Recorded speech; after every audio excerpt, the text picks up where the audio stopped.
एक दिन सोनू जब बाजार से लौटा तो मोना छत पर खड़ी थी। उसने सोनू को देखते ही आवाज देकर ऊपर बुलाकर पूछा, आज सुबह से ही गायब हो कहाँ थे? भाभी बनियान लेने बाजार गया था। सोनू ने हाथ में थामी बनियान की थैली दिखाते हुए बताया। यह सुनकर मोना बोली, अगर गए ही थे तो भाभी से भी पूछ कर जाते कि कुछ मंगाना तो नहीं है। कल फिर जाऊंगा, बता देना क्या मंगाना है।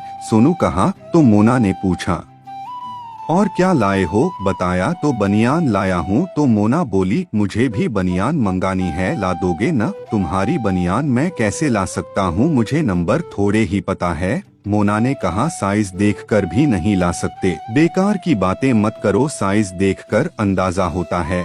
क्या तुम बिल्कुल गंवार ही हो? आओ अंदर साइज दिखाती हूँ। कहती हुई मोना कमरे में चली गई।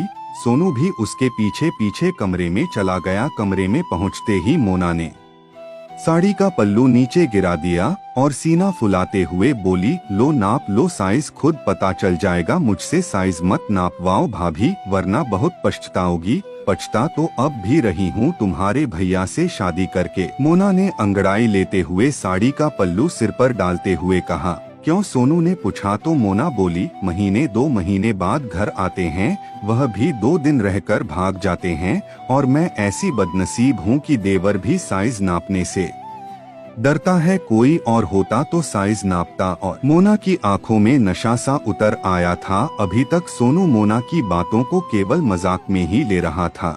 उसने उसी हिसाब से कह दिया, जब भैया नौकरी से आए तो उन्हीं को दिखाकर साइज पूछना।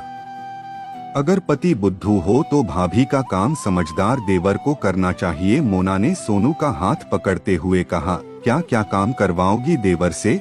सोनू ने शरारत से पूछा।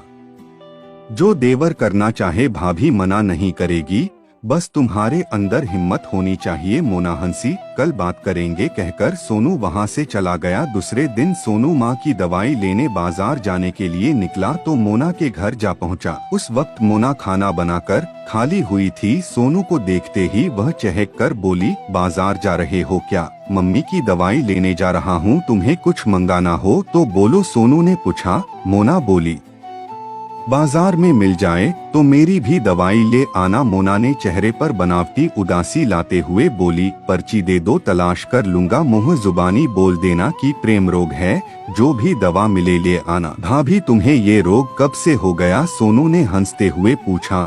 ये बीमारी तुम्हारी ही वजह से हुई है। मोना की आंखों में खुला निमंत्रण था। फिर तो तुम्हें दवा मुझे ही देनी होगी। एक खुराक अभी दे दो और आराम मिला तो और ले लूंगी। कहते हुए मोना ने अपनी दोनों बाहें उसकी ओर फैला दी। सोनू कोई बच्चा तो था नहीं, न बिल्कुल गंवार था जो मोना के दिल की मंशा न समझ पाता। बिना देर लगाए आगे बढ़कर उसने मोना को बाहों में भर लिया। थोड़ी देर में देवर भाभी का रिश्ता ही बदल गया। सोनू जब वहां से बाजार के लिए निकला तो बहुत खुश था। मन में कई महीने की पाली उसकी मुराद पूरी हो गई थी। दरअसल जब से मोना ने उसे इशारों इशारों में रिझाना शुरू किया था, तभी से वह उसे पाने की कल्पना करने लगा था। उसने आगे कदम नहीं बढ़ाया था तो केवल करीबी रिश्तों की वजह से, लेकिन आज मोना ने खुद ही सारे बंधन तोड़ डाले। दोस्तों, कहानी कैसी लगी हमें कमेंट करें। साथ ही अगर आप हमारे पेज पर पहली बार आए हैं तो हमारे पेज को फॉलो कर ले ताकि अगली वीडियो की जानकारी सबसे पहले आप तक पहुंच सके। वीडियो देखने के लिए आपका धन्यवाद।